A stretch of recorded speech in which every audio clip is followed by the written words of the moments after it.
ഇതിനാകെ ഒരു പേപ്പർ മാത്രമേ ഉള്ളൂ, റോസൻബർഗ് സെൽഫ് എസ്റ്റീം.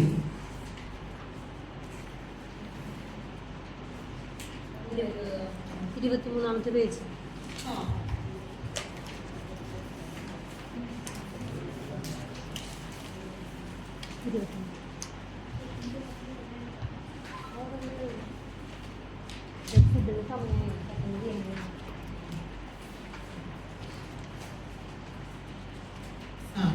അപ്പം നമുക്കറിയാം, നമ്മൾ പഠിച്ചവർ പഠിച്ചിട്ടുണ്ട് എന്താണ് സെൽഫ് എസ്റ്റീം. സെൽഫ് എസ്റ്റീം എന്ന് വെച്ചാൽ എന്താ? How you evaluate your self, അല്ലേ? നിങ്ങൾ നല്ലതാണോ? അതെങ്ങനെയാ? Always that will be in comparison with others, അല്ലേ? നിങ്ങളൊരു പാട്ട് പാടുകയാണ്, അപ്പൊ നിങ്ങൾക്ക് തോന്നുകയാണ് ഓ എന്റെ പാട്ട് ബോറാണ്. അതെങ്ങനെയാ നിങ്ങൾ തീരുമാനിക്കുന്നത്? You compare your self with someone else, അല്ലേ? പിന്നെ നിങ്ങൾ കേൾക്കുന്നത് ചിത്രയുടെ ജാനകിയുടെ ഒക്കെ പാട്ടുമായിട്ടാണ്. അപ്പൊ നിങ്ങൾക്ക് ഭയങ്കര ബോറായിരിക്കും, അല്ലേ? അത് കഴിഞ്ഞ് നിങ്ങളുടെ കൂടെയുള്ള കുറച്ച് മനുഷ്യന്മാരുടെ പാട്ട് കേൾക്കുമ്പോൾ നിങ്ങൾക്ക് കുറച്ച് ബെറ്റർ എസ്റ്റീം വരും. നിങ്ങളെക്കാളും വേഴ്സ് ആയിട്ട് പാടുന്ന ആളുകളൊക്കെ ഉണ്ട്, അല്ലേ? അവരെ വെച്ച് ഇവളെന്ത് പാട്ട്, ഇവളെ വെച്ചു ഞാൻ വളരെ ബെറ്ററാണ്, അല്ലേ? അപ്പൊ നമ്മുടെ സെൽഫ് എസ്റ്റീം കുറച്ച് ബെറ്റർ ആവും. നമ്മള് പണ്ട് കാലത്തുള്ളവർ പറയും, നമ്മള് എന്താ, മൂക്കില്ല രാജ്യത്ത് മുറിമുക്കൻ രാജാവ്. അവന് വെരി ഹൈ സെൽഫ് എസ്റ്റീം ആണ്, കാരണം അവിടെ ആർക്കും മൂക്കില്ല, അല്ലേ? പിന്നെ മൂക്ക് നല്ല സ്ഥലത്ത് വരുവാണെങ്കിലോ ഇവന് വെരി ലോ സെൽഫ് എസ്റ്റീം ആയിരിക്കും. കാരണം എല്ലാവരുടെയും മൂക്ക് വെച്ച് നോക്കുമ്പോ എന്റെ മൂക്ക് എന്തൊരു ബോറായിട്ടുണ്ട്, അല്ലേ? നിങ്ങളുടെയൊക്കെ മൂക്ക് വെച്ച് നോക്കുമ്പോ എന്റെ മൂക്കാറ് ബോറാണെന്ന് എനിക്ക് തോന്നും. കാരണം എല്ലാവരും നല്ല നല്ല മൂക്കായിട്ടാണ് ഇവിടെ ഇരിക്കുന്നത്, അല്ലേ? അങ്ങനെ നമുക്ക് തോന്നും. അപ്പൊ അതിനാണ് സെൽഫ് എസ്റ്റീം എന്ന് പറയുന്നത്. Self esteem is always on a comparative ബേസിസിലുള്ള ഒരു ജഡ്ജ്മെന്റ് ആണ്. അപ്പൊ നമുക്കിടെ സെൽഫ് വർത്ത് എത്രയാണെന്നാണ് നമ്മൾ ഇതിനകത്ത് മനസ്സിലാകുന്നത്. പിന്നെ സെൽഫ് എസ്റ്റീമിലേക്ക് ഭയങ്കരമായിട്ട് കോൺട്രിബ്യൂട്ട് ചെയ്യുന്ന ഫാക്ടേഴ്സ് എന്ന് പറയുന്നത് നിങ്ങളുടെ ഏർലി ചൈൽഡ്ഹുഡ് എക്സ്പീരിയൻസസ് ആണ്. നിങ്ങളുടെ ഫോർമേറ്റീവ് പീരീഡിൽ നിങ്ങൾ ചെറിയതായിട്ട് സ്കൂളിൽ പോകാനൊക്കെ തുടങ്ങുമ്പോൾ നിങ്ങൾക്ക് ചുറ്റുമുള്ള ആളുകളിൽ നിന്ന് നിങ്ങൾക്ക് കിട്ടുന്ന വാലിഡേഷൻ അനുസരിച്ചാണ് ഇവൻ മണ്ടൻ അങ്ങനെയൊക്കെ പറഞ്ഞ് നമ്മൾ കുട്ടികളെ ജഡ്ജ് ചെയ്ത് കഴിയുമ്പോൾ അവരുടെ സെൽഫ് എസ്റ്റീം എങ്ങനെയായിരിക്കും? ലോ ആയി പോവും, അല്ലേ? നമ്മൾ മിടുക്കനാന്നൊക്കെ പറഞ്ഞിട്ട് ഇന്നലെ ഞാൻ പഠിപ്പിച്ച ഒരു കുട്ടിയുണ്ട്, സ്വാതി എന്ന് പറഞ്ഞിട്ട്. അവളെ ഞാൻ വിളിക്കും. അവൾ എൻ്റെ കൂടെ PhD UC-യിൽ 7 കൊല്ലം അല്ല 5 കൊല്ലം ഡിഗ്രി PG പഠിച്ചു. അത് കഴിഞ്ഞ് എൻ്റെ കൂടെ തന്നെ PhD പഠിച്ചു. 10 കൊല്ലം ഞാൻ പഠിച്ചതാണ്. മൊത്തം 10 കൊല്ലം പഠിച്ചപ്പോൾ ഞാൻ ഇന്നലെ അവളെ വിളിച്ചപ്പോൾ അവള് പറയായിരുന്നു, മിസ്സേ ഇവനെന്തോ പ്രൊഫഷൻസി പ്രൈസ് കിട്ടിയിട്ടുണ്ട്. അവന് ഭയങ്കര പ്രോബ്ലംസ് ആയിരുന്നു. അവൻ്റെ ഹാർട്ടിൽ ഒരു ഓട്ട ഉണ്ടായിരുന്നു, അവന് വെയിറ്റ് ഗെയിൻ ഉണ്ടായിരുന്നില്ല. അപ്പൊ അവന് ഭയങ്കര പ്രശ്നം. പിന്നെ ഭയങ്കര കെയർഫുൾ ആയിട്ടാണ് അവനെ വളർത്തിക്കൊണ്ട് വന്നത്. അപ്പൊ ഇപ്പൊ അവനിങ്ങനെ കുറച്ച് ഹെൽത്തി ആയി കഴിഞ്ഞപ്പോ ഇങ്ങനെ സ്വതന്ത്രമായിട്ട് കാര്യങ്ങൾ ചെയ്യാനൊക്കെ വിടും. അപ്പൊ എന്നോട് പറയായിരുന്നു ഇന്നലെ എന്തോ പ്രൊഫഷൻസി പ്രൈസ്. അപ്പൊ സാധാരണ ഗവൺമെന്റ് സ്കൂളിലാണ് വിട്ടിരിക്കുന്നത്, കാരണം ഇവന് ഒത്തിരി പ്രഷറൊന്നും കൊടുക്കാൻ പാടില്ല. പക്ഷെ ഏത് സ്കൂളിലാണെങ്കിലും നമ്മുടെ സെൽഫ് എസ്റ്റീം കുറച്ച് നമ്മളെക്കാളും കോമ്പറ്റീറ്റീവ്നെസ് കുറഞ്ഞ ആളുകളുടെ കൂടെ ആണെങ്കിൽ അത് കൂടി വരും, അല്ലേ? നമ്മളെ ഇൻ കമ്പാരിസൺ വിത്ത് അതേഴ്സ് നമ്മൾ കുറച്ച് ബെറ്റർ ആയിരിക്കും. അപ്പൊ ഇവനെന്തോ പ്രൊഫഷൻസി പ്രൈസ് ഒക്കെ കിട്ടിയിട്ടുണ്ട്. ഒരു കൊച്ചു സൈക്കിളിന്റെ അതിലൊരു കൊട്ട വെച്ചിട്ട് ആ പ്രൊഫഷൻസി പ്രൈസ് ഇവൻ അപ്പുറത്തെ ചുറ്റുവട്ടത്തുള്ള വീടുകളിലൊക്കെ കാണിക്കാൻ പോയേക്കാം, ആന പറയെടുക്കാൻ പോയേക്കാൻ പോലെ. അപ്പൊ ശരിക്കും അവന് ഒരുപാട് അസുഖങ്ങളൊക്കെ ഉള്ളതിന് മറ്റുള്ള കുട്ടികളുടെ പോലെ അവൻ അധികം കളിക്കാനൊന്നും പറ്റൂല, അവന് കുറച്ച് വീക്കാണ്. ബട്ട് ഇങ്ങനെയൊക്കെ ഓരോന്നൊക്കെ കിട്ടുമ്പോൾ അവന്റെ സെൽഫ് വർത്ത് കൂടിക്കൂടി വരും, അല്ലെ? എത്രത്തോളം എക്സ്പോഷർ നമ്മൾ കൊടുക്കുന്നു, എത്രത്തോളം സപ്പോർട്ട് കൊടുത്ത് എങ്ങനെയെങ്കിലും അവനെ നോർമലിന്റെ മാതിരി ആക്കി കൊണ്ടുവരുമ്പോഴത്തേക്ക് അവനത് കൂടിക്കൂടി വരും, അല്ലെ? നമ്മുടെ പിള്ളേരെ എപ്പോഴും അടച്ചടച്ച് വളർത്തി കഴിഞ്ഞാൽ അവർക്കൊരു സെൽഫ് എസ്റ്റീം എന്നുള്ള സാധനം ഒന്നും ഡെവലപ്പ് ചെയ്യാനുള്ള പോസിബിലിറ്റി ഇല്ല. But when you expose dum, when they ഞാൻ പറയട്ടെ, നമുക്കൊരു കാര്യത്തില് ഒരു സ്കില്ലുണ്ടെന്ന് മനസ്സിലാവണമെങ്കിൽ നമ്മൾ അതിലേക്ക് ചെയ്തെങ്കിലേ നമുക്ക് മനസ്സിലാവുള്ളൂ. അല്ലാതെ ചെയ്യാത്ത ആളുകൾക്ക് അത് ഒരിക്കലും മനസ്സിലാവില്ല. എനിക്ക് ചിത്രം വരയ്ക്കാൻ അറിയും എന്ന് അറിയണമെങ്കിൽ ഞാൻ ചിത്രം വരച്ചിരിക്കണം, അല്ലേ? ചിത്രം വരയ്ക്കാതിരുന്ന എനിക്ക് അങ്ങനെ പറ്റുമോ? ഞാൻ ചിത്രം വരയ്ക്കാൻ പറ്റും. അപ്പൊ എനിക്ക് എനിക്ക് മറ്റുള്ളവരെക്കാളും എനിക്ക് ഇങ്ങനെയൊക്കെ പറ്റുന്നുണ്ടല്ലോ എന്നൊരു കോൺഫിഡൻസ് എനിക്ക് ഉണ്ടായി വരും, അല്ലെ? ഞാനാണെങ്കിൽ എൻ്റെ വീട്ടിലുള്ള മനുഷ്യരെല്ലാം പോകുന്നത് കാത്തിരുന്നു ഡ്രൈവിംഗ് തുടങ്ങാൻ. എൻ്റെ വിചാരം എനിക്ക് ജന്മത്ത് ഡ്രൈവ് ചെയ്യാൻ പറ്റില്ല എന്നായിരുന്നു. കാരണം ഞാൻ അതെങ്ങനെ അമ്മയ്ക്ക് പറയാൻ പറ്റും? അമ്മ അറ്റംപ്റ്റ് ചെയ്തില്ലല്ലോ എന്ന് എൻ്റെ പിള്ളേർ, ഞാൻ അറ്റംപ്റ്റ് ചെയ്തില്ല, എനിക്ക് പറ്റില്ല എന്ന് ഞാൻ പറയും. പിന്നെ ആര് ഗതി കെട്ടാൽ പുല്ലും തിന്നും. അപ്പൊ എല്ലാവരും പോയി കഴിഞ്ഞപ്പോ എനിക്ക് ആകെ ഗതികേടായി. പിന്നെ അത് മാത്രമല്ല, എനിക്ക് വേറെ ഗതികേട് വന്നു. ഞാൻ ബസ്സിൽ കയറിയിട്ട് ഭയങ്കര ഫ്രണ്ടിൽ പോയിട്ട് ഇങ്ങനെ നിൽക്കും. അപ്പൊ ബസ് ബ്രേക്ക് പിടിക്കുമ്പോൾ എല്ലാ മനുഷ്യരും കൂടെ പുറകിൽ നിന്ന് ഓടി വന്ന് നമ്മളെ ഇടിച്ച് താഴെ ഇടാൻ നോക്കും. അപ്പൊ എനിക്കിങ്ങനെ പിടിച്ച് നിൽക്കും. എനിക്കതൊക്കെ പറ്റുമായിരുന്നു. പിന്നെ വയസ്സ് കൂടി വരുമ്പോൾ പറ്റുമോ? ഞാൻ ഫസ്റ്റ് മൂക്ക് കുത്തി വീട് നാശം, എല്ലാം കൈ വേദന, പുറം വേദന, വയറ് പോയി സീറ്റിലിടിച്ച് വയറ് വേദന, എല്ലാം എനിക്ക് ആകെ പ്രോബ്ലം. ഞാനിനി എന്ത് ചെയ്യോ? ഇനി അമ്മ ഡ്രൈവ് പഠിക്കുക അങ്ങനെ പറഞ്ഞ് ഞാൻ അങ്ങനെ ഡ്രൈവ് ചെയ്യാൻ തുടങ്ങി കുറച്ചാളാകുമ്പോൾ നമുക്ക് എനിക്ക് പറ്റുന്നുണ്ട് അല്ലേ? ഇപ്പൊ എനിക്ക് ഏത് ഇടവഴി വേണമെങ്കിലും ഈ ഇടവഴിക്ക് കയറ്, ആ ഇടവഴിക്ക് കയറ്, അവിടെ ഇവിടെ എന്നൊക്കെ പറയുമ്പോഴൊന്നും എനിക്ക് എത്ര പ്രോബ്ലം ഒന്നുമില്ല. ഞാൻ അങ്ങനെ പോകുന്നുണ്ട്, അല്ലേ? അപ്പൊ ഞാൻ എന്നെ ഇവാലുവേറ്റ് ചെയ്യുന്നത് ബെറ്റർ ആവണമെങ്കിൽ I should be into it. ഞാൻ പുറത്തിരുന്നിട്ടോ എനിക്കത് പറ്റില്ല, എനിക്കിതില്ല, മറ്റവൻ അതുണ്ട്, മറ്റവൻ ഇതുണ്ട്, എനിക്കിതൊന്നുമില്ല അങ്ങനെ വിചാരിച്ചിട്ട് കാര്യമില്ല. അപ്പം നിങ്ങളുടെ അല്ലെങ്കിൽ നിങ്ങളുടെ ചുറ്റുമുള്ള ആളുകളുടെ, നിങ്ങളുടെ കുട്ടികളുടെ ഒക്കെ സെൽഫ് എസ്റ്റീം ഒന്ന് ഡെവലപ്പ് ചെയ്ത് വന്നെങ്കിൽ from A very young age നമ്മൾ അവർക്ക് എക്സ്പോഷർ കൊടുത്തെങ്കിലേ പറ്റുള്ളൂ, അല്ലേ? അപ്പം അങ്ങനെയൊക്കെയാണ് അത് നിങ്ങളുടെ വർത്ത് എബിലിറ്റീസിനെ പറ്റിയൊക്കെ ഇൻ കമ്പാരിസൺ. അപ്പൊ അങ്ങനെ വരുമ്പോൾ എന്താണ്, നിങ്ങളുടെ ആ കമ്പാരിസണിൽ കൂടിയാണ് നിങ്ങളെ ബൂസ്റ്റ് ചെയ്യുന്നത്. പിന്നെ അതുപോലെ കൾച്ചർ, സൊസൈറ്റൽ നോംസ് ഒക്കെ ഭയങ്കരമായിട്ട് ഒരു റോൾ പ്ലേ ചെയ്യുന്നുണ്ട്. എന്താണ് ഈ ഇൻഡിവിജ്വലിസ്റ്റിക് കൾച്ചർ? നമ്മുടെ എന്ന് പറഞ്ഞാൽ എന്ത് കൾച്ചറാ? കളക്ടിവിസ്റ്റിക് ആണ്, അല്ലേ? നമ്മൾ ഗ്രൂപ്പായിട്ടിരിക്കാൻ പ്രിഫർ ചെയ്യുന്ന ആളുകളാണ്. വേറെ പുറം നാട്ടിലുള്ള ആളുകൾ ഹൈലി ഇൻഡിപെൻഡന്റ് ആണ്. അവർക്ക് ആരോട് ആശ്രയിക്കാനൊന്നും പറ്റില്ല. എൻ്റെ പിള്ളേർ എപ്പോഴും പറയാറുണ്ട്, അവള് അവിടെ പഠിക്കാൻ പോയപ്പോൾ അവള് ജോലി ചെയ്യണ ഈ സ്ക്രൂ എടുത്ത് വയ്ക്കുന്ന കമ്പനിയായിരുന്നു. അപ്പൊ നമ്മുടെ വിചാരിച്ച സ്ക്രൂ എന്ന് പറഞ്ഞാൽ എത്രയുള്ളതെന്നല്ലേ. അവള് പറഞ്ഞ അമ്മ എൻ്റെ എത്രയുള്ള സ്ക്രൂ വരെ ഇവിടെ ഉണ്ട്. അവര് വീടൊക്കെ ഇങ്ങനെ കടകടയിൽ സ്ക്രൂ ചെയ്താണ് ഉണ്ടാക്കുന്നത്. നമ്മളെ പോലെ സിമെന്റൊക്കെ വെച്ച് കെട്ടി 10-100 കൊല്ലം എല്ലാം 10 തലമുറയ്ക്ക് ജീവിക്കാൻ പോലെയൊന്നും അല്ല അവർ വീട് കെട്ടുന്നത്. അവരവിടെ നിന്ന് പുറപ്പെട്ടു പോകണമെങ്കിൽ അവർ വീടൊക്കെ അഴിച്ചു കുറച്ച് എടുത്തുകൊണ്ട് പോകും, അല്ലേ? അപ്പൊ അങ്ങനത്തെ ഒരു സ്ഥലത്ത് അവള് പറയും എത്രയും സ്ക്രൂ ഉണ്ട്. എൻ്റെ കൂടെ ജോലി ചെയ്ത് നോക്ക്, ക്യാരി എന്ന് പറയുന്ന ഒരു അമ്മച്ചിയാണെന്ന് പറയും. അമ്മച്ചിക്ക് 10-25 വയസ്സുണ്ട്.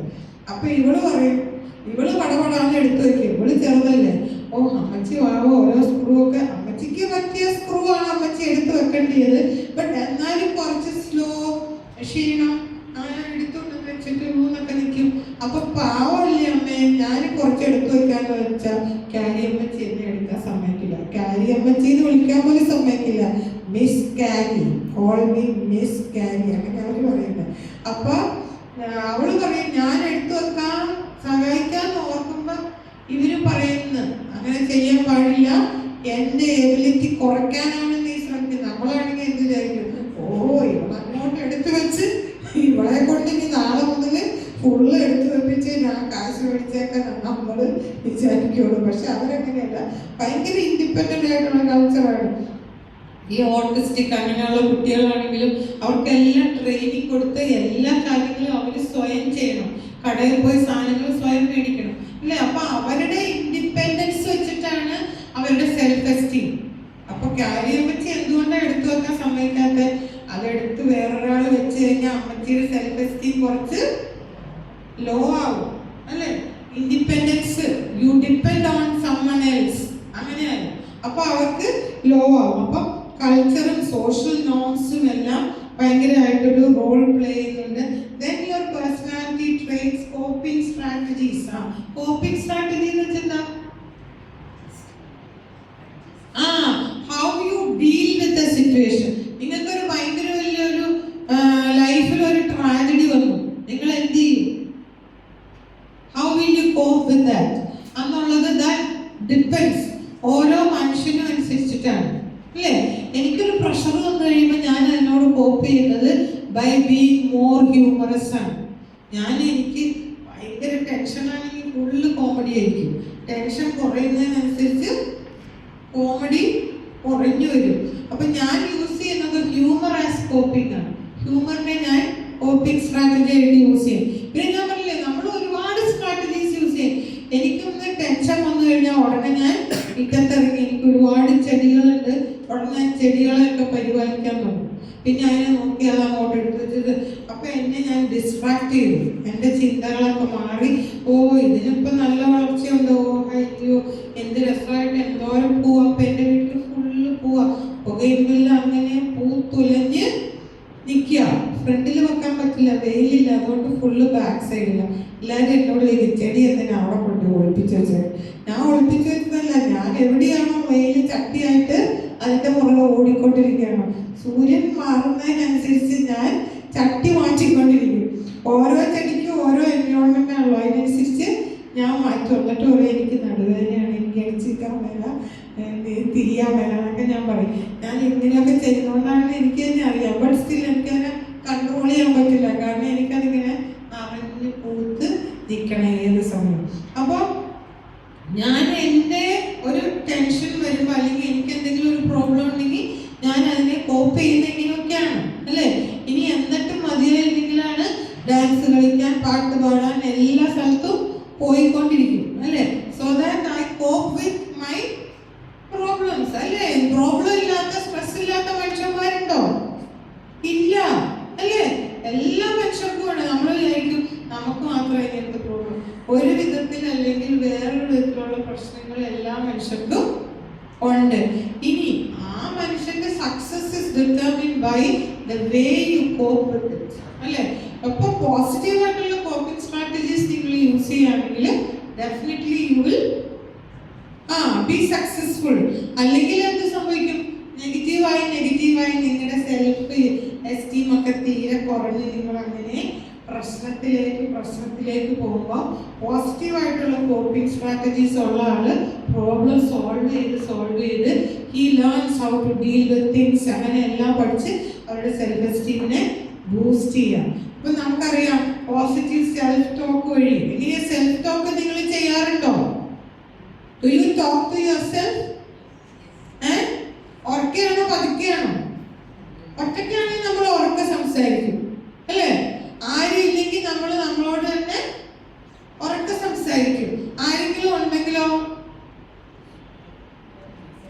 തിങ്ക് ചെയ്യുന്നത് എന്താ? സബ് വോക്കൽ ടോക്കിംഗ് ആണ് തിങ്കിങ് എന്ന് പറയുന്നത്, അല്ലേ? അപ്പൊ നിങ്ങളുടെ ഉള്ളിൽ നിങ്ങളോട് തന്നെ സംസാരിക്കും. ഇല്ല, ഞാനിങ്ങനെ പോയ ഒട്ടും ശരിയാവില്ല, ഞാൻ അത് ചെയ്യണം, ഞാൻ ഇത് ചെയ്യണം, ഞാൻ അങ്ങനെ അതിനെ ഓവർകം ചെയ്യണം, ഇങ്ങനെ ഇതിനെ ഓവർകം ചെയ്യണമൊക്കെ നമ്മളോട് തന്നെ നമ്മൾ സംസാരിക്കും. പിന്നെ നമുക്ക് അച്ചീവ് ചെയ്യാൻ പറ്റുന്ന ഗോളുകൾ, ഞാൻ അടുത്ത വർഷം IAS മേടിച്ചിരിക്കും. നടക്കുവോ? ഇല്ല. നമ്മൾ ചെറിയ സബ് ഗോളായിട്ട് ഡിവൈഡ് ചെയ്യണം. ഞാൻ ആദ്യം അതിനെ അച്ചീവ് ചെയ്യാൻ വേണ്ടത് എന്തൊക്കെ ക്രൈറ്റീരിയാസ് ഉണ്ട്, ഞാൻ ഓരോ സ്ഥാനത്തിൽ എങ്ങനെയൊക്കെ എന്നെ തന്നെ പ്രിപ്പയർ ചെയ്യും, എങ്ങനെയൊക്കെ അത് ഗെയിൻ ചെയ്യും, അങ്ങനെ വെച്ച് പടിപടിയായിട്ടാണ് നമ്മൾ എപ്പോഴും സക്സസ്ഫുൾ ആവുന്നത്, അല്ലേ? അല്ലാതെ നമ്മൾ സക്സസ്ഫുൾ ആകുമോ? ഇല്ല. ഞാൻ UC കോളേജിൽ പഠിച്ചപ്പോൾ വിചാരിച്ചതാണ് UC കോളേജിൽ ടീച്ചറാവണം. ഞാൻ 5 വർഷം അവിടെ പഠിച്ചു. അപ്പൊ എനിക്ക് അവിടെ ടീച്ചറാവണം. 5 വർഷം കഴിഞ്ഞപ്പോൾ എനിക്ക് ടീച്ചറായിട്ട് ജോലി കിട്ടിയോ? ഇല്ല. ഞാൻ 2000 മുതലാണ് അവിടെ ഗസ്റ്റ് ഫാക്കൽറ്റി ആയിട്ട് ജോലി ചെയ്യുന്നത്. 2010 അവിടെ പെർമനന്റ് ഫാക്കൽറ്റി ആയിട്ട് ജോലി കയറുന്നത്. ഞാൻ പടിപടിയായിട്ടാണ് ഞാൻ അതിനു വേണ്ടി ഇന്നത് ചെയ്യണം, നെറ്റ് ക്ലിയർ ചെയ്യണം. അപ്പൊ നെറ്റ് ക്ലിയർ ചെയ്യണമെങ്കിൽ എന്ത് ചെയ്യണം? എനിക്കന്ന് 2 പിള്ളേരില്ല. എന്നാലും ഞാൻ എന്ത് ചെയ്തെന്ന് വെച്ചാൽ ഞാൻ ലൈബ്രറിയിലൊക്കെ പോയി ഇന്ന് രാവിലെ പോയി വൈകുന്നേരം വരെ പഠിച്ച് ഓരോ ദിവസവും ഇന്ന എത്ര പോർഷൻ കവർ ചെയ്യും. കവർ ചെയ്ത് എന്നെ 4:30 ആകുമ്പോൾ ലൈബ്രറി അടയ്ക്കും, എന്നെ ലൈബ്രറിയിൽ നിന്ന് ഇറക്കും. പക്ഷെ ഞാൻ വീട്ടിൽ വരില്ല, ഞാൻ ലൈബ്രറിയുടെ വീട്ടത്തിരുന്ന് ബാക്കിയും കൂടെ പഠിച്ചിട്ടാണ്. കാരണം വീട്ടിൽ വന്നാൽ എനിക്കൊന്നും ചെയ്യാൻ പറ്റില്ല. എൻ്റെ മോൾക്ക് 10 മാസവും മോന് 2 വയസ്സുമാണ്. അപ്പൊ ഞാൻ വീട്ടിൽ വന്നാൽ എനിക്ക് എന്തെങ്കിലും ചെയ്യാൻ പറ്റുമോ? ഒന്നും ചെയ്യാൻ പറ്റില്ല. അപ്പൊ ഞാനത് ഞാൻ ഇന്ന് ഇത്ര കവർ ചെയ്യും, അങ്ങനെ സബ് ഗോൾസ് സെറ്റ് ചെയ്യും അല്ലേ. ഒരു മാസത്തിൽ ഇന്ന പേപ്പർ പഠിക്കും, നെക്സ്റ്റ് മന്ത് അടുത്ത പേപ്പർ പഠിക്കും. അങ്ങനെയൊക്കെ പഠിച്ചിട്ടാണ് ഞാൻ ജൂൺ മുതൽ പഠിച്ചിട്ടാണ് ഡിസംബറിൽ എനിക്ക് ക്ലിയർ ചെയ്യാൻ പറ്റിയത്. ഞാൻ ഓടിച്ചെന്ന് 10 ദിവസത്തിലെല്ലാം നെറ്റ് ക്ലിയർ ചെയ്യണമെന്ന് വിചാരിച്ചാൽ പറ്റുമോ? ഇല്ല. പിന്നെ ഞാൻ ഇടയ്ക്ക് കുറച്ച് ഗ്യാപ്പ് എടുത്തു. എൻ്റെ ബുദ്ധിയൊക്കെ പോയി. ബുദ്ധി പോയല്ലോ, ഓർമ്മയൊക്കെ ഭയങ്കര ഡിസ്യൂസ് വന്നു. ഐ ഡിഡ്ന്റ് യൂസ് അല്ലേ. അപ്പൊ എനിക്ക് കുറച്ച് ഞാൻ വിചാരിക്കുന്ന പേസിൽ എനിക്ക് പഠിക്കാൻ പറ്റില്ല. പിന്നെ ഞാൻ മനസ്സിലാക്കി, I should not do like this. ഞാൻ ഇങ്ങനെയൊക്കെ വെച്ച് സെറ്റ് ചെയ്ത് വേണം പോവാൻ. പേപ്പർ 1 ഞാൻ ആരുടെയെങ്കിലും ഹെൽപ്പ് എടുക്കണം. അങ്ങനെയൊക്കെ എടുത്തെടുത്താണ് ഞാൻ ചെയ്തത്. പിന്നെ അങ്ങനെ നെറ്റ് ക്ലിയർ ചെയ്തു, പിന്നെ MPhil ചെയ്തു, പിന്നെ അത് കഴിഞ്ഞ് PhD ചെയ്തു. അങ്ങനെ ചെയ്താണ് ഞാൻ എന്നെ ബീറ്റ് ചെയ്യാൻ പറ്റാത്ത വിധത്തിലാണ് എനിക്ക് അവിടെ ജോലി കിട്ടുള്ളൂ. വേറെ ആരും എന്നെ ബീറ്റ് ചെയ്യാൻ വരരുത്. എനിക്ക് ഇത്ര പബ്ലിക്കേഷൻ വേണം. ഞാൻ അത്രയും 12 പബ്ലിക്കേഷൻ കൂടെ കിട്ടിക്കഴിഞ്ഞിട്ടാണ് ഞാൻ അടുത്ത ഫൈനൽ ഇന്റർവ്യൂവിന് വന്നതായത്. അത്രയും ഞാൻ ട്രൈ ചെയ്തിട്ടാണ് I could achieve that goal അല്ലേ. അപ്പം ഓരോ സാധനവും നമ്മൾ സെറ്റ് ചെയ്യുന്നത് സബ് ഗോൾസ് വെച്ചിട്ട് നമുക്ക് അച്ചീവ് ചെയ്യാൻ പറ്റുന്ന വിധത്തിൽ. വലിയ ഗോൾ സെറ്റ് ചെയ്ത് എന്ത് പറ്റും? മുന്തിരി പുളിക്കും അല്ലേ എന്ന് പറഞ്ഞിട്ട് നമ്മൾ അവിടെ ഒരിക്കലും ട്രൈ ചെയ്യില്ല. Then supportive relationship. ഞാൻ എപ്പോഴും പറയും, ഒരു മനുഷ്യന്റെ ജീവിതത്തിൽ ഏറ്റവും വേണ്ടിയ സാധനം എന്താണ്? സപ്പോർട്ടീവ് റിലേഷൻഷിപ്സ് ആണ് അല്ലേ. ആരും നമുക്കില്ലെങ്കിൽ നമ്മൾ എന്ത് ചെയ്യും? It is very very difficult അല്ലേ. ഞാൻ പറഞ്ഞില്ലേ, ഞാൻ ഒറ്റയ്ക്ക് ജീവിക്കുന്ന ഒരാളാണ്. അപ്പൊ ഞാൻ ഒറ്റയ്ക്ക് ജീവിക്കുമ്പോ എല്ലാവരും എന്നോട് ചോദിക്കും, വീട്ടിലിരുന്ന പ്രാന്താവൂലേ? എനിക്ക് പ്രാന്തൊന്നും ആവൂല. എന്താ പ്രാന്താവാത്തെ? I have so many engagements അല്ലേ. ഞാൻ എന്നെ തന്നെ എൻഗേജ് ചെയ്യാൻ പറ്റുന്ന, പിന്നെ ഞാൻ പറഞ്ഞില്ലേ, വെരി സ്ട്രോങ് സപ്പോർട്ടീവ് റിലേഷൻഷിപ്സ്. എനിക്ക് വിശന്നാൽ ഞാൻ വീട്ടിൽ പോയി കയറൂല. എനിക്കറിയാം വിശക്കുമ്പോൾ ഞാൻ ഏത് ചേട്ടന്റെ വീട്ടിലാണ് പോകണ്ടേ, ആ വീട്ടിലേക്കാ പോവുള്ളൂ. ആ വീട്ടിൽ ചെല്ലുമ്പോൾ തന്നെ ചേച്ചി പറയും, ഒന്നേ മുഖം കണ്ടോ ഇങ്ങനെ ഇരിക്കുന്നത്, ഇവിടെ ഇരിക്കും, ചായ കൂടി ചോറ് തിന്നെ. ചില ദിവസം ഞാൻ ഉച്ചയ്ക്ക് ചോറ് തിന്ന് വൈകുന്നേരം എഗെയിൻ ചോറ് തിന്നിട്ടുണ്ട്. കാരണം എനിക്കങ്ങ് വിശന്ന് പോയി കഴിഞ്ഞാൽ പിന്നെ എനിക്ക് എന്താ വേണ്ടതെന്ന് അറിഞ്ഞുകൂടാ. ഇപ്പൊ തന്നെ ഞാൻ രാവിലെ സിസ്റ്ററോട് വന്നപ്പോൾ തന്നെ പറഞ്ഞു, കാപ്പിതാ, എനിക്ക് ബിസ്ക്കറ്റ് ഇതാണെന്നൊക്കെ പറഞ്ഞ് ബലം പ്രയോഗിച്ചടക്കം മേടിച്ച് ഞാൻ തിന്നു. സപ്പോർട്ടീവ് റിലേഷൻഷിപ്പാണ് അല്ലേ. സിസ്റ്ററോട് ഞാൻ ഇന്ന് 10-ാം തീയതി വന്ന, ഇല്ല 10-ാം തീയതി എനിക്ക് വരാൻ പറ്റില്ല. ഉടനെ സിസ്റ്റർ അടുത്ത ഓൾട്ടർനേറ്റ്. സിസ്റ്റർ ഹൈലി ഫ്ലെക്സിബിൾ ആയിട്ടുള്ള, വെരി പോസിറ്റീവ് ആയിട്ടുള്ള ഒരു ബീയിങ്ങാണ്. ഞാൻ എപ്പോഴും ഫോൺ വിളിക്കുമ്പോൾ വിചാരിക്കും, ഇന്ന കാര്യം പറയുമ്പോൾ ഉടനെ അടുത്ത സൊല്യൂഷനായിട്ടാണ് അടുത്ത കോള്. സൊല്യൂഷൻ ഇല്ലാത്ത ഒന്നുമില്ല. ഞാൻ ബിസ്ക്കറ്റിന്റെ കാര്യം പറഞ്ഞില്ല, അതിനുള്ളിൽ പറന്നുപോയി ബിസ്ക്കറ്റുമായിട്ട് വന്നു അല്ലേ. ഞാൻ വേറെ എവിടെയെങ്കിലും പോയാൽ എനിക്കിപ്പോ ക്ഷീണം, അവളില്ല ക്ഷീണിച്ച്, അങ്ങനെ പറയുന്ന ആളുകളുണ്ട് അല്ലേ. അവിടെ നമുക്ക് എക്സ്ട്രാ ഒന്നും ചെയ്യാൻ പറ്റില്ല. ബിക്കോസ് നമുക്ക് അങ്ങനത്തെ ഒരു റിലേഷൻഷിപ്പ് ആണ് ഉള്ളെങ്കിൽ മാത്രം. ഞാൻ സർവൈവ് ചെയ്യുന്നത് ഫുൾ ഫ്രണ്ട്സ് വെച്ചിട്ടാണ്. ഫ്രണ്ട്സും പിന്നെ ഫാമിലി ഇല്ലെന്നല്ല, ബട്ട് ഇപ്പൊ ഞാൻ ഒറ്റയ്ക്കല്ലേ ഇരിക്കുന്നത്, ഫാമിലിയൊക്കെ അവിടെ എവിടെയല്ലേ. എനിക്ക് സപ്പോർട്ട് വേണമെങ്കിൽ ഞാൻ സീക്ക് ചെയ്യാൻ പറ്റുന്ന, അത് ലോങ് ലാസ്റ്റിംഗ്. ഞാൻ പ്രീ ഡിഗ്രി മുതൽ സ്കൂള് മുതലുള്ള ആളുകൾ എനിക്ക് ഭയങ്കര കമ്പനി ഉണ്ട്. പിന്നെ I see that I maintain my relationship. ഞാൻ മൂവാറ്റുപുഴ ഒരു പരീക്ഷ നടത്താൻ പോവുകയാണെങ്കിൽ ഞാൻ അന്ന് തിരിച്ചു വരില്ല, ഉറപ്പ്. മൂവാറ്റുപുഴ ഉള്ള എൻ്റെ കൂടെ പഠിച്ച എൻ്റെ ഏതെങ്കിലും ഫ്രണ്ടിൻ്റെ വീട്ടിൽ പോയി താമസിച്ച് പിറ്റേ ദിവസം നേരം വെളുത്തേ ഞാൻ തിരിച്ചു വരും. കാരണം എനിക്ക് കിട്ടിയ ഒരു അവസരമാണ് ആ മനുഷ്യൻ്റെ കൂടെ ഇച്ചിരി നേരം ഇരിക്കാൻ അല്ലേ. സ്ത്രീ പുരുഷനൊന്നും എനിക്ക് ജെൻഡറൊന്നും ഇല്ല എന്നെ സംബന്ധിച്ചിടത്തോളം. സ്ത്രീ ആണെങ്കിലും വേണ്ടില്ല, പുരുഷനാണെങ്കിലും വേണ്ടില്ല. ഞാൻ ഇന്ന് നിന്റെ വീട്ടിലാണ് താമസിക്കുന്നത്, ഞാൻ മാത്രമേ ഉള്ളൂ. നീ എന്നെ എന്തെങ്കിലും ചെയ്യും. ഇല്ല, ഞാനും നിന്നെ ഒന്നും ചെയ്യില്ല. ഞാൻ അങ്ങനെയാണ് ചവിട്ടുനാടകം ആദ്യമായിട്ട് കണ്ട്. കോളേജിൽ സെന്റിനറിക്ക് ചവിട്ടുനാടകം വന്നു. എനിക്കത് കണ്ടേ പറ്റുമോ. അവരൊക്കെ ഒരു ജാതി ഉടുപ്പൊക്കെ ഇട്ട് കുതിരപ്പുറത്ത് കയറുമ്പോഴത്തെ ഒരു ജാതി ഉടുപ്പൊക്കെ ഇട്ട് മേക്കപ്പൊക്കെ ഇട്ട് അങ്ങനെ നിൽക്കുക. അപ്പൊ ഞാൻ ഓരോ പ്രാവശ്യം ബസ്സിൽ കയറാം. അന്ന് എനിക്ക് വണ്ടി ഓടിക്കാൻ അറിഞ്ഞൂടാ. ബസ്സിൽ കയറാൻ വരും. പിന്നെ എനിക്ക് ഇവരെ കാണുമ്പോൾ എനിക്കത് കാണണം. അതുകൊണ്ട് ഞാൻ തിരിച്ചു പോകും. അങ്ങനെ അവരെ നോക്കി ചിരിച്ച് ചിരിച്ച് ഞാൻ അങ്ങോട്ടും ഇങ്ങോട്ടും പോയി ഞാൻ അവരോട് ചോദിച്ചു, ചേന്നമംഗലത്താണല്ലോ ചവിട്ടുനാടകത്തിന്റെ സ്ഥലം, നിങ്ങളുടെ സ്ഥലം എവിടെയാ? ചേന്നമംഗലം, ഗോതുരുത്ത്. ആ, ചേന്നമംഗലം ഗോതുരുത്താണോ? അപ്പൊ നിങ്ങൾ എന്നെ കൊണ്ടുപോകുമോ? ആ, എന്നെ കൊണ്ടുപോകും. അത് ഞാൻ അങ്ങോട്ടും ഇങ്ങോട്ടും പോയപ്പോ എന്നോട് പറഞ്ഞു, ഞങ്ങൾ പുരുഷന്മാർ മാത്രമേ വണ്ടിയിലുള്ളൂ, നിങ്ങൾ എന്നെ എന്തെങ്കിലും ചെയ്യോ? ഇല്ല, ഞാനും നിങ്ങളെ ഒന്നും ചെയ്യില്ല. എന്നാ നിങ്ങളുടെ കൂടെ ഞാൻ വരട്ടെ. ശരി, വന്നു. അവരൊന്നും ചെയ്തില്ല. അവരെന്നെ ചേന്നമംഗലത്തെത്തി തിരിയണേന് പകരം എൻ്റെ വീടിന്റെ മുന്നിൽ കൊണ്ടുപോയി വീട്ടിൽ കയറ്റി. ഞാൻ വാതിൽ തുറന്ന് അകത്ത് കയറി കട്ടിന്റെ അടിയിൽ ഓരോ ഒളിഞ്ഞു നോക്കിയിട്ടാ ഞാൻ പറയുന്നത്, ഇത്ര നല്ല മനുഷ്യരെ ഞാൻ ലോകത്ത് എങ്ങും കണ്ടിട്ടില്ല. എല്ലാവരും എന്നെ വഴിയിൽ ഇറക്കി വിടുക. പതിവ് ഇവരതും കൂടെ അല്ല. ഇവര് വീട്ടിൽ പോയി ഓരോ കട്ടിന്റെ അടിയിലും പോയി നോക്കി എല്ലാം സേഫ് ആക്കിയിട്ടാണ് ഇവര് പോയത്. അല്ലേ? ലോകത്തിനെ പറ്റി നമ്മൾ വിചാരിക്കുന്നത് എത്ര തെറ്റാണ്. പത്രം വായിച്ചാൽ നമ്മൾ വിചാരിക്കും പുറത്തിറങ്ങാൻ പറ്റുമോ. പക്ഷേ ഈ പുറത്തിറങ്ങുമ്പോൾ നമുക്ക് മനസ്സിലാവും ലാർജ് മെജോറിറ്റി ആർ ഗുഡ്. അല്ലേ? കുറച്ച് മനുഷ്യരെ ചീത്തയുള്ളൂ. ഞാൻ പറഞ്ഞു, അയ്യോ സാറേ, ഇത്ര നല്ല മനുഷ്യരെ ഞാൻ എൻ്റെ ജീവിതത്തിൽ പോലും കണ്ടിട്ടില്ലെന്ന് താൻ മണിഞ്ഞിട്ടാണ് അവര് വിട്ടത്. ഇനി അവരെന്നെ എവിടെ കണ്ടാലും വണ്ടി കയറ്റി വീട്ടിൽ കൊണ്ടുപോയി വിടും. നമ്മൾ പാലം വെച്ച് വേണം പോകാൻ. അല്ലേ? ആ, പിന്നെ നമുക്ക് അവരെ ട്രസ്റ്റ് ചെയ്യാൻ പറ്റണം. അവർക്ക് തിരിച്ച് നമ്മളെ ട്രസ്റ്റ് ചെയ്യാൻ പറ്റണം. അല്ലേ? എല്ലാം പറ്റണം. എങ്കിൽ മാത്രമേ ഒരു സാധനം വരുള്ളൂ. അല്ലേ? അപ്പം supportive relationship is very very important. Self care is very very important. നമ്മൾ നമുക്ക് വേണ്ടി കുറച്ച് സാധനങ്ങളൊക്കെ നമ്മൾ ചെയ്യണം. അല്ലേ? ഞാനിവിടെ കണ്ണൂടെയൊക്കെ നനച്ച് കളക്കുകയോ ഇവിടെ വന്ന് ഞാൻ പറയണമല്ലോ, നിങ്ങൾ കേൾക്കുമോ? ടീച്ചർ പറയാം, കേട്ടി കേട്ടാ കേൾക്കും, അല്ലാതെ അങ്ങനെയല്ല. നിങ്ങൾ എന്നെ കേൾക്കുന്നത് വ്യത്യാസം. ഞാൻ നല്ല സാരിയെ കൊടുത്ത് ഭയങ്കര പത്രാസിൽ പോയി കഴിഞ്ഞാൽ 50 ഗുഡ് മോർണിംഗ് എങ്കിലും എനിക്ക് കിട്ടും. ഞാൻ മീൻ നിൽക്കാൻ പോകുന്ന പോലെ കോളേജിൽ പോയാൽ എന്തത് അങ്ങനെയാണ് എല്ലാവരും നോക്കണം. എന്താണ് ഇതിലേക്ക് ഇങ്ങനെ നടക്കണത്? കോളേജിലാണോ കേൾക്കുന്നത്? അങ്ങനെ ഒരു ജാതി ലുക്കായിരിക്കും എനിക്ക് കിട്ടുന്നത്. അല്ലേ? ആണോ അല്ലയോ? 100 പേര് പറയും എന്താ വിശേഷം? വിശേഷമൊന്നുമില്ല. ഇന്ന് എനിക്ക് ലോ മൂഡായിരുന്നു. അപ്പൊ ഞാൻ ഭയങ്കര പത്രാസില് കോളേജിൽ വന്നു. അല്ലേ? എനിക്കങ്ങനെ പ്രത്യേകിച്ച് ജാതിയൊന്നുമില്ല.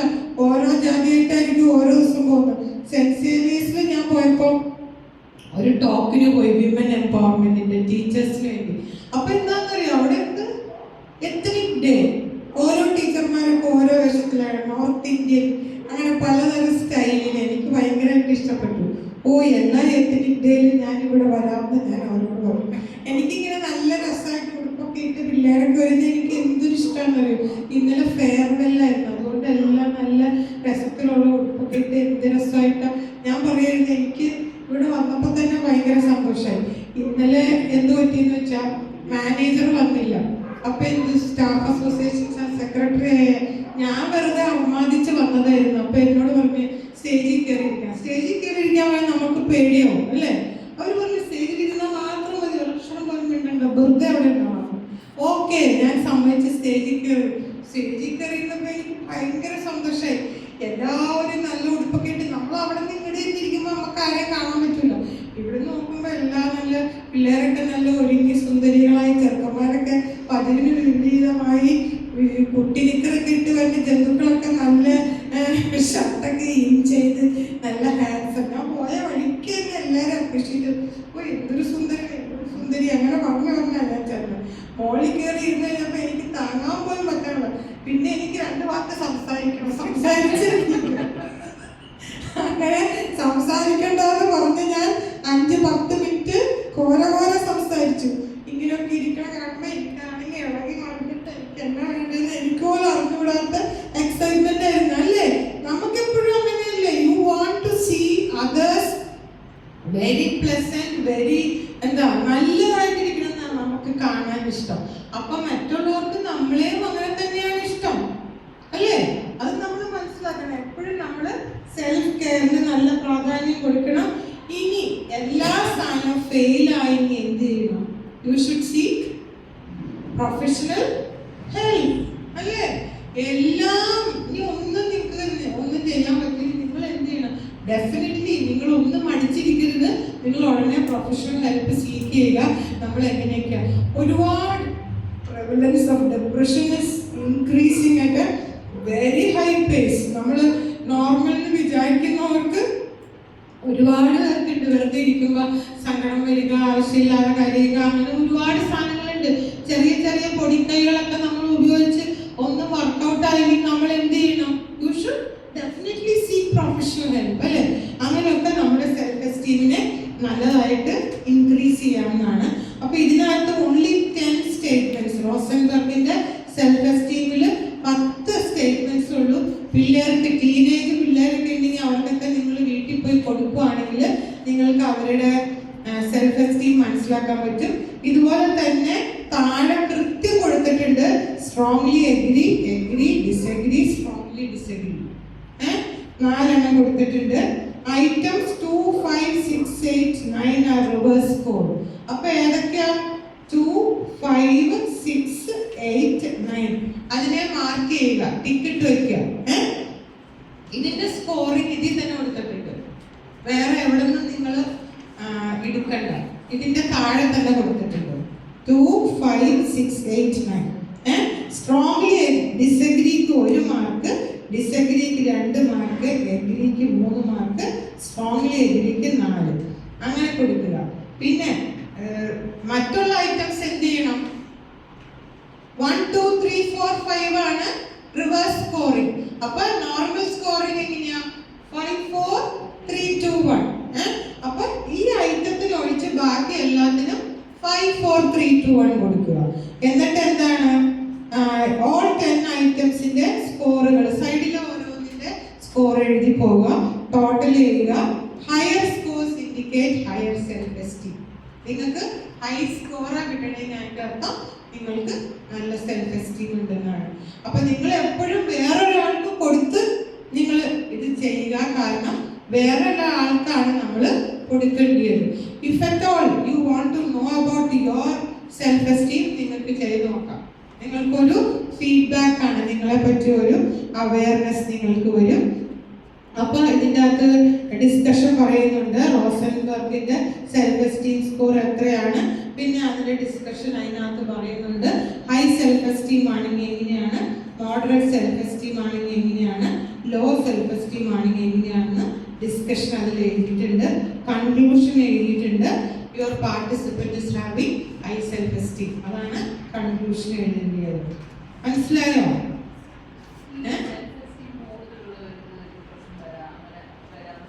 ഇല്ല, കൂടുതലുള്ളവർക്ക് വരില്ല. ഡിപ്രഷൻ ഉള്ളവർക്ക് സെൽഫ് എസ്റ്റീം ഭയങ്കര കുറവാണ്. എന്നാന്നറിയാമോ? That depends on how you attribute. ഇപ്പൊ ഞാൻ ഇവിടെ നിന്ന് നടന്നു പോയപ്പോ അവിടെ വീണു. യൂഷ്വലി നമ്മൾ എങ്ങനെയാണ് ജഡ്ജ് ചെയ്യണം? ഓ, എന്താണ് ഈ നടക്കലിന്റെ ഉയരം ശരിയില്ല, അതുകൊണ്ടാണ് ഞാൻ വീണത്. അല്ലെങ്കിൽ ഇവിടെ എന്തോ സ്ലിപ്പറി ആയിട്ടൊരു സാധനം എവിടെയോ ഞാൻ ചവിട്ടി തട്ടിയാണ് ഞാൻ വീണത്. സെൽഫ് എസ്റ്റീം കുറവുള്ളവൻ എങ്ങനെ ആട്രിബ്യൂട്ട് ചെയ്യുന്നത്? എന്റെ എന്തോ ഒരു കുഴപ്പമുണ്ടാണ് ഞാൻ വീണത്. അവനെല്ലാം അവനിലേക്ക് നെഗറ്റീവ് എല്ലാം അവനിലേക്ക് ആട്രിബ്യൂട്ട് ചെയ്യും, പോസിറ്റീവ് എല്ലാം പുറത്തേക്ക് ആട്രിബ്യൂട്ട് ചെയ്യും. ഹൈ സെൽഫ് എസ്റ്റീം ഉള്ള ആള് നെഗറ്റീവ് എല്ലാം പുറത്തേക്ക് ആട്രിബ്യൂട്ട് ചെയ്യും, പോസിറ്റീവ് എല്ലാം നമ്മളിലേക്ക് ആട്രിബ്യൂട്ട് ചെയ്യും. നമ്മൾ വിചാരിക്കും എല്ലാം നമ്മളിലേക്ക് ആട്രിബ്യൂട്ട് ചെയ്യുന്നത് എല്ലാം പോസിറ്റീവ്. ഭയങ്കര ഹൈ സെൽഫ് എസ്റ്റീം വന്നു കഴിഞ്ഞാൽ anything very high is not good. സൈക്കോളജിയിലൊക്കെ നമുക്കറിയാം, അധികമായാലും അമൃതം വിഷം എന്ന് പറഞ്ഞ പോലെ എല്ലാത്തിനും ഞാൻ അങ്ങനെയാണ്, ഞാൻ ഇങ്ങനെയാണ്, അങ്ങനെയുള്ളവരെ നമ്മൾ എന്ത് വയ്ക്കും? ആക്യുറേറ്റ് ജഡ്ജ്മെന്റ് അബൌട്ട് ദംസെൽസ് അവർക്ക് ഇല്ല. അപ്പൊ അവരെല്ലാം കുഴിയിൽ പോയി വീഴുക, എന്നാ ഒട്ട് പഠിക്കുകയോ ഇല്ല, വീണ്ടും ഇത് തന്നെ ആവർത്തിച്ചുകൊണ്ടിരിക്കും.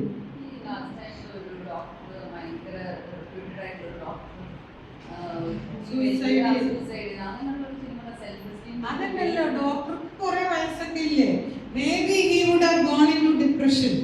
അല്ലെങ്കിൽ അങ്ങനെ എന്തെങ്കിലും ഭയങ്കര വലിയ എന്തെങ്കിലും സ്ഥാനം അതിന്റെ പുറകിൽ കാണാം. നമുക്ക് വെറുതെ അങ്ങ് ജഡ്ജ് ചെയ്യാനൊന്നും പറ്റില്ല. എന്തെങ്കിലും ജെനുവിൻ റീസൺ ഒക്കെ ഉണ്ടായിരിക്കും.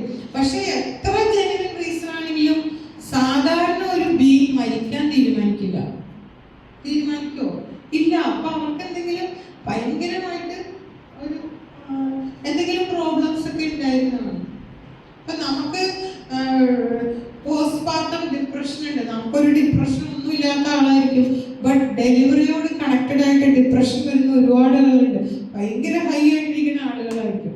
പിന്നെ ചില മനുഷ്യരുണ്ട്, ഒരുപാട് സക്സസ് വന്നു കഴിയുമ്പോൾ അവർക്ക് സക്സസിനെ താങ്ങാൻ പറ്റൂല.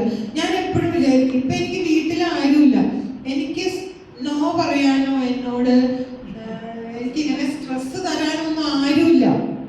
എത്ര നല്ല മനുഷ്യരാണെങ്കിലും എത്ര നല്ല എൻവയോൺമെന്റ് ആണെങ്കിലും നമുക്ക് കുറെ സ്ട്രെസ് ഒക്കെ നമ്മൾ കുറെ മനുഷ്യരുടെ കൂടെ നിൽക്കുമ്പോ ഉണ്ടാവും. അപ്പൊ ഞാൻ വിചാരിക്കും, എനിക്ക് കോളേജിലെത്തുമ്പോൾ എനിക്ക് ചെറിയ കാര്യങ്ങൾ പോലും എന്താണ് കുട്ടി ഇങ്ങനെ പെരുമാറുന്നതെന്ന് ഇപ്പൊ തോന്നാറുണ്ട്. പണ്ട് എനിക്ക് അങ്ങനെയില്ല. ഞാൻ ഹൈ പ്രഷറിൽ ജീവിച്ചുകൊണ്ടിരുന്ന ആളാ. അവിടെയൊക്കെ ചെല്ലുമ്പോൾ ഇതൊക്കെ ചെയ്യണമെന്നാണ് എനിക്ക് തോന്നാറ്. എന്നോട് എല്ലാവരും ചോദിക്കാറുണ്ട്, ഈ പിള്ളേരെയൊക്കെ സീന എങ്ങനെ ഡീൽ ചെയ്യണം, ഇച്ചാതി അലവലാതി പിള്ളേരെയൊക്കെ. എനിക്കതൊരു പ്രോബ്ലം ആയിട്ട് തോന്നിയിട്ടില്ല. കാരണം അതിലും വലിയ അലവലാദികൾ എൻ്റെ വീട്ടിൽ തന്നെ ഉണ്ട്. അപ്പൊ എനിക്കതൊരു ബുദ്ധിമുട്ടായിട്ട് ഒരിക്കലും തോന്നിട്ട്. എന്താ ചിരിക്കുന്നത്? ഞാൻ ഉള്ള സാധനമാണ്, ഓപ്പണാണ്, ഹൈലി ഓപ്പണാണ്, എല്ലാം പറ്റി വിളിച്ചു പറയും. അപ്പൊ അതിലും വലിയ പ്രഷർ ഞാൻ ഡീൽ ചെയ്യുന്നതുകൊണ്ട് എനിക്കതൊരു പ്രോബ്ലമേ അല്ല. എന്നെ സംബന്ധിച്ചിടത്തോളം വെരി മൈൽഡ്. മേ ബി ഇപ്പൊ എനിക്ക് അങ്ങനെ ഒരു വിധത്തിലും പ്രഷറില്ല. എനിക്ക് ഒരു വിധത്തിലുള്ള അല്ല. എൻ്റെ വീട്ടിൽ എൻ്റെ ഭർത്താവൊക്കെ എങ്ങനെയായിരുന്നെന്ന് വെച്ചാൽ ഒരു സാധനത്തിന് നോ പറയില്ല. ഞാനിപ്പോ പോവാൻ അമ്മ ശരി പോയിട്ട് വരാനാണ് പറയുന്നത്. അപ്പൊ ഞാൻ തന്നെ ആദ്യം എനിക്ക് ഭയങ്കര സർപ്രൈസ് ആയിരുന്നു. എന്താണ് മറ്റുള്ളവന്മാർ ഇങ്ങനെയൊക്കെ പറയുമോ, എന്ത് തോന്നിയാസം കാണിച്ചാലും അമ്മ ശരി നീ പോയി ചെയ്യേ. ആരെങ്കിലും കൊന്നു എന്ന് പറയുകയാണെങ്കിൽ അവർ പറയും, ആ കൊന്നോ, എന്നാൽ ഇനി അടുത്തത് നമുക്ക് എങ്ങനെയാ ഊരുന്നതെന്ന് നോക്കാമെന്ന് പറയും. അങ്ങനത്തെ ആളുകളാണ് എൻ്റെ വീട്ടിലുള്ളത്. നിങ്ങൾക്ക് എൻ്റെ നിങ്ങളുടെ വീട്ടിൽ ചെന്ന് ചോദിച്ചാൽ മനസ്സിലാവും, എല്ലാം തോന്നിയാസികളാണ്. പറഞ്ഞു പട്ടണത്തിലെ ഏറ്റവും വലിയ തോന്നിയാസികളാണ് എൻ്റെ വീട്ടിൽ ഉണ്ടായിരുന്നത്. അപ്പൊ അങ്ങനെയുള്ള ആളുകളുടെ കൂടെ നമ്മളിരിക്കുമ്പോൾ നമുക്ക് അങ്ങനെ പ്രത്യേകിച്ച് വലിയതൊന്നുമില്ല. everything will be light when you consider your environment with others. അപ്പൊ എനിക്കങ്ങനെ ഒരുപാട് ഭയങ്കര അറ്റാച്ച്ഡ് ആയിട്ടുള്ള സ്റ്റുഡൻസ് ഉണ്ട്. കാരണം ഏറ്റവും തോന്നിയാസത്തിന്റെ അങ്ങേയറ്റം നടക്കുന്ന ആളുകളായിരിക്കും. പക്ഷെ നമ്മൾ അവരോട് കണക്റ്റഡ് ആകുമ്പോൾ അവർ നമ്മളോട് ഭീകരമായി കണക്റ്റഡ് ആവും. 2000 ഞാൻ പഠിപ്പിച്ച പിള്ളേരുണ്ട്, അവരിപ്പോഴും എന്നോട് വെരി സ്ട്രോങ് ബോണ്ട് കീപ്പ് ചെയ്യുന്ന. എന്നോട് പറയും, നിങ്ങൾക്ക് മരിക്കാൻ നേരത്ത് വെള്ളം തരുന്ന ഞാനായിരിക്കും, വേറെ ആരും നിങ്ങൾക്ക് ഉണ്ടാവില്ല. അത്രയും സ്വാതന്ത്ര്യമായിട്ട് ഏത് നേരത്ത് വേണമെങ്കിലും എൻ്റെ വീട്ടിൽ കയറി വരാൻ പറ്റിയ എനിക്ക് സ്റ്റുഡൻസ് ഉണ്ട്. കുറേ പിള്ളേരുണ്ട്. എന്ന് വെച്ചാൽ എൻ്റെ വീട്ടിലുള്ളവർക്ക് അസുഖം പിടിക്കുകയോ ഒക്കെ ആണെങ്കിൽ ആശുപത്രിയിലൊന്നും നിൽക്കാൻ എനിക്ക് ആളൊന്നും അന്വേഷിക്കണ്ട. ഞാൻ അവരെ വിളിച്ചു പറഞ്ഞാൽ അവർ വന്ന് ആശുപത്രിയിൽ നിൽക്കുകയോ ഫുഡ് കൊണ്ട് കൊടുക്കുകയോ എന്ത് വേണമെങ്കിലും അവർ ചെയ്യും. അങ്ങനത്തെ ഒരു കണക്ഷനുള്ള പിള്ളേർ എനിക്കുണ്ട്. അപ്പോൾ അതുകൊണ്ട് തന്നെ എനിക്ക് ഒരുപാട് കോൺഫിഡൻസ് ഉണ്ട്. കാരണം ഞാൻ ഒറ്റയ്ക്ക് ഇങ്ങനെയാണ് ഓർത്ത് എനിക്കൊന്നും ഒരു പ്രോബ്ലം ഇല്ല. ഞാൻ അവരെ വിളിച്ച് അവരിപ്പോൾ ഇങ്ങോട്ട് വരുമോ, തള്ളേ നിങ്ങൾക്ക് പ്രോബ്ലമാണോ, എന്നാൽ നിങ്ങൾ ഇങ്ങോട്ട് വാ, ഞാനിപ്പോൾ നിങ്ങൾ ഈ ബസ്സിൽ കയറി വന്നാൽ മതി, നിങ്ങൾ അവിടെ എത്തുമ്പോൾ ഞാൻ നിങ്ങളെ പിടിച്ചോളാം എന്ന് പറയുന്ന വിധത്തിലുള്ള ആളുകൾ നമുക്കുണ്ടെങ്കിൽ നമുക്കൊരു പ്രശ്നമില്ലല്ലോ. അപ്പം നമ്മളെപ്പോഴും എന്താ പറയുക, നമ്മളുടെ എൻവയോൺമെന്റിനെയൊക്കെ നല്ലതാക്കി വെക്കേണ്ട നമ്മുടെ ഉത്തരവാദിത്വമാണ്. നമ്മൾ കുട്ടികളെ വളർത്തുമ്പോൾ നമ്മൾ എപ്പോഴും ചിന്തിക്കേണ്ടത് അവർക്ക് എങ്ങനെ ഇട്ടാലും 2 കളി നിൽക്കാൻ അവർക്ക് പറ്റണം. അത്രയും കൊടുത്താൽ മതി, വേറെ ഒന്നും നിങ്ങൾ അവർക്ക് കൊടുക്കേണ്ട ആവശ്യമില്ല. അത്രയും നിങ്ങൾ മനസ്സിലാക്കുക. അപ്പൊ ഇതാണ് സെൽഫ് എസ്റ്റീം. അപ്പൊ 10 ഐറ്റം സ്കോർ ചെയ്യുക, ഹൈ ആണോ ലോ ആണോ മനസ്സിലാക്കുക, അതിനെ ഇന്റർപ്രറ്റ് ചെയ്യാൻ ഈ പുസ്തകം ഉപയോഗിക്കാം. ഓക്കെ.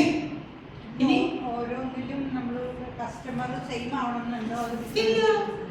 നമ്മുടെ പാർട്ടിസിപ്പന്റ് നമുക്ക് അത്രേ ഉള്ളൂ. Can be anyone. നിങ്ങൾക്ക് വീട്ടിലുള്ളവർ ചെയ്ത് തന്നില്ലെങ്കിൽ അപ്പുറത്തെ വീട്ടിലുള്ളവർ വെച്ച് ചെയ്യുക.